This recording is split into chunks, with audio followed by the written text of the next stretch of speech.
Hey everybody, this is Gordy Brisket Barrett here. Smokers chugging, baby. I just thought I'd give you an update. Start the video, part 2 of the video I've been doing on cooking a prime brisket. We got some good color going. This has been on the smoke now about 6 or 7 hours. Mostly oak and maple. I got an internal temperature of about 146 degrees. I think I'm going to take it another, I don't know, 20, 25 degrees.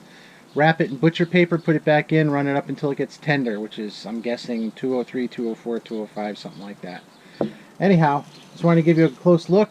Now I got to shut that bad boy up and get it back cooking. Take care, everybody. We'll continue this video. I had to take a log out of the fire. I had built it up and it was going pretty good, and I looked, and even though I had it choked down, it was screaming hot. Had it up close to 300 degrees. Now it's back down. My food temperature is still climbing. And these last three char logs here caught on fire all the way over here on the left side of the firebox. You can see that there's a couple on top of that maple log that are catching on fire. So the heat in there got pretty intense even though I had it choked down. So just trying to remedy the situation.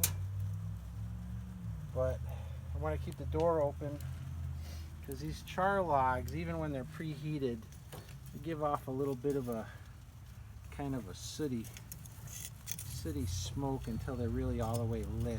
These look like they're pretty good, so I'm probably gonna shut the door, let it choke itself down. I got the opening closed down most of the way, and this should make the temperature drop a little bit. I don't know how quick, but maybe in the next 10 minutes or so I'll be down. Oh, look at it, it's already dropped 2 degrees since I shut the door. It'll continue to drop a little bit. Now I'll have to catch it when it gets around 250 and open up that vent just a little bit to let it breathe. We're still blowing clean smoke, and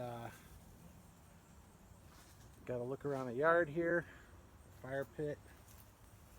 Got some nice clean smoke, got some extra logs on top there warming, and that log in the fire pit in the Weber kettle that I can burn. Plus I got that maple log inside, so I got enough wood keeping me going here for a little while. And once that meat temperature gets up another, I'm going to say another 10 to 20 degrees, we're going to wrap that bad boy in paper. Well, as long as I got you here, let's take a look-see. I don't know if you can see how pretty that meat is. There's probably not enough light to actually see by, but got a nice color on it, and the bark is starting to dry up a little bit.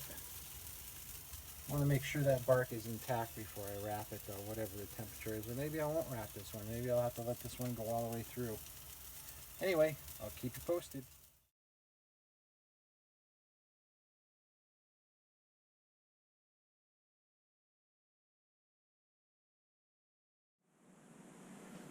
Good morning, folks. It's the next morning, and I ran out of gas last night, so we were cooking this brisket until about 11 o'clock at night.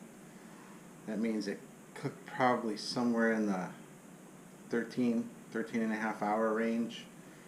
And I got it up to the right temperature, got 203, 204, 205, depending upon where I poked the instant read, and it was probing nice and tender at the time. And I just didn't want to stay awake any longer and wait for it to rest and the whole 9 yards and eat at 3 o'clock in the morning. So we went to bed. And it is about, I don't know, 10 o'clock the following morning. And we're going to unwrap this bad boy and slice it up. What I did do was I turned the oven on this morning when I felt that it was pretty cold. It wasn't like eating temperature.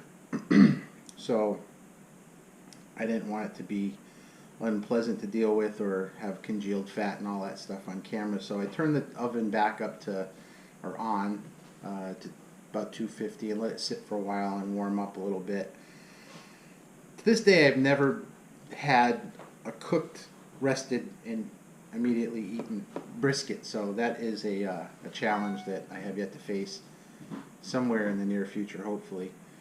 I'd like to experience that, but this is the next best thing. So rewarmed, rested and rewarmed brisket, and we're gonna unwrap from all the, ooh, it feels nice and flexible. Oh, I love that greasy paper. That's sexy right there. And I'm gonna try to think of the neatest possible way that I can do this without getting grease all over Amy's kitchen. Oh, we're in the pie. That's pie, by the way. That's that rhubarb pie I was bragging on yesterday. Pie happened. Pie was eaten. We didn't have our brisket, but we had some pastrami from the previous meal, left over from the previous meal. And ooh, look how beautiful that is. Oh, nice and flexible. Oh, I think this is going to be fantastic. We had our pastrami. We had some organic turnips from the farm share that Amy goes to, which were delicious. And we had the turnip greens from this week's farm share because the greens from the old turnips were already kind of meh. But these new ones from this week's farm share were beautiful. So we had turnip greens sauteed with a little onion, a little garlic. Delicious. Amy's a fantastic cook, and fantastic food, fantastic cook, fantastic meal. So, at any rate, we had that for dinner, and then we had our pie, and then we went to bed when we put this to rest. Oh, this is so, it's shaky, it's like jelly, and it's still warm. I'm going to burn myself here. I gotta do 1, 2, 3 quick. 1, 2, 3 quick. There we go. So that's fat side down. And I'm gonna do a little bit of this stuff off camera. We'll come back and we'll slice her up. And I don't have any clean fingers to turn the camera off with, so touch my phone greasy. Okay, we're back. Voila. Look how beautiful. Isn't that pretty?